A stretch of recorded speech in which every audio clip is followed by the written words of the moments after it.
Kasus eksploitasi anak pasti saja terjadi. Kali ini warga negara Perancis tega melakukan eksploitasi dan pelecehan seksual anak di bawah umur. Tak tanggung-tanggung, saudara, jumlah korban yang mencapai 305 anak.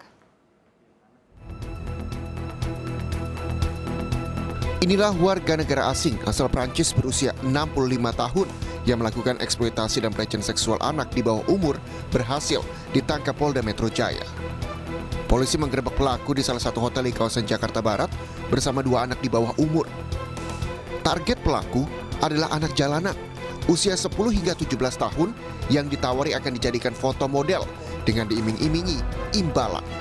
Polisi menyita barang bukti berupa kamera, laptop, alat kontrasepsi, paspor, dan uang tunai. Dari pemeriksaan terdapat 305 video cabul yang tersimpan di dalam laptop pelaku.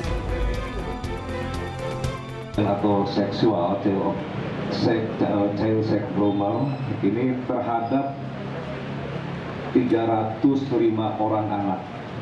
Tersangka ya atas nama FAC atau alias Fran alias Mister sebenarnya cukup berusia gitu, sekitar 65 tahun.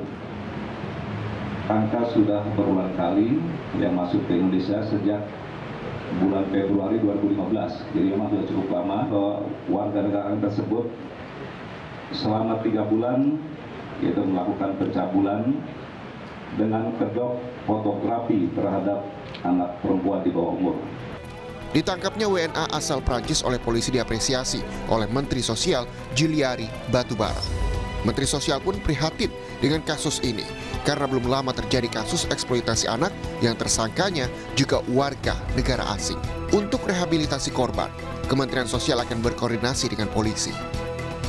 Apabila memang diberikan mandat untuk melakukan rehabilitasi, kami siap dengan segala sumber daya yang kami miliki dan tentunya untuk mensupport selama proses hukum berlangsung dan tentunya pemulihan psikososial daripada si korban yang berjumlah 305 anak ini.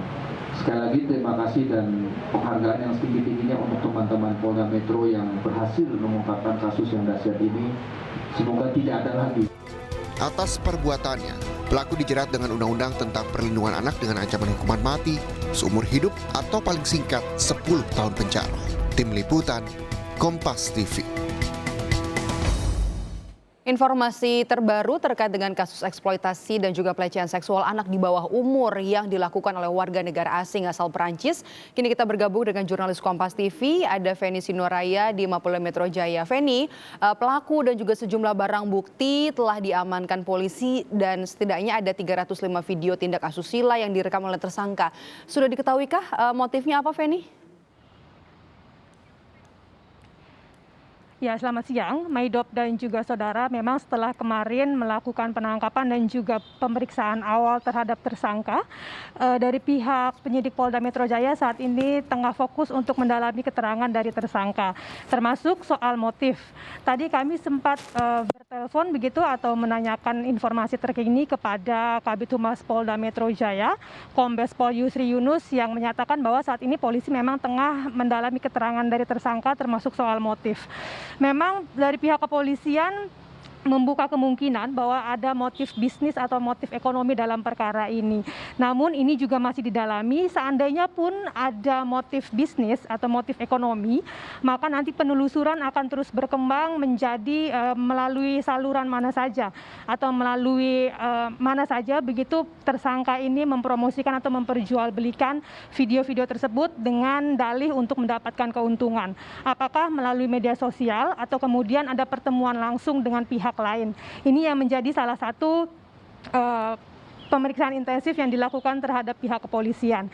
Nah, Maidop, kemudian kenapa motif bisnis atau motif ekonomi menjadi salah satu hal yang mengemuka dalam perkara ini? Ini disebabkan berdasarkan informasi awal dari tersangka, ia merupakan pensiunan di negara asalnya di Perancis, sehingga kemudian ia mendapatkan jaminan uang pensiun. Dari jaminan uang pensiun inilah ia kemudian bertahan hidup di Indonesia dan kemudian tentu saja ia harus menghasilkan sesuatu untuk kemudian menghidupi dirinya di Indonesia, salah satunya adalah dengan melakukan tindak kejahatan. Jadi kalau menurut kepolisian memang motifnya ini cukup profesional begitu, ada penyewaan kostum, kemudian juga penyewaan hotel dan juga kamera-kamera profesional. Jadi diduga ini memang sudah tindakan profesional dan kemudian bisa juga dijual untuk nantinya hasilnya bisa memutarbalikkan modal dan menghidupi tersangka Frans ini selama di Jakarta atau juga di Indonesia. Namun sekali lagi dari pihak kepolisian menyatakan nantinya mereka akan menggelar konferensi pers soal motif dan juga modus dari tersangka Frans ini. Maidop. Ya, motif ekonomi masih terus didalami. Sementara itu, Feni, kemarin juga kita tahu, tadi kami juga punya gambar ada Menteri Sosial yang sudah bertemu dengan polisi dan kemudian juga berkoordinasi terkait rencana rehabilitasi terhadap para korban gitu. Apa hasil dari koordinasi ini, Feni? Ya, kalau dari pihak kepolisian memang menyerahkan seluruhnya kepada Kementerian Sosial. Karena kalau dari kepolisian mereka fokus kepada tersangka dan juga pengembangan kasus. Sementara rehabilitasi ini diserahkan sepenuhnya atau menjadi wewenang sepenuhnya dari Kementerian Sosial. Menteri Sosial sendiri, Juliari Batubara, kemarin sempat menyatakan bahwa pihaknya siap jika nantinya harus merehabilitasi para korban anak di bawah umur ini. Nantinya rehabilitasi akan dilakukan di fasilitas rehabilitasi milik Kementerian Sosial di Jakarta Timur dan juga dari pihak Kementerian Sosial berharap agar nantinya bisa ditemukan pula korban-korban lain yang belum berhasil diidentifikasi oleh kepolisian saat ini. Sebagai informasi, Medop, memang ada 305 video yang sudah berhasil ditemukan oleh tim cyber Polda Metro Jaya.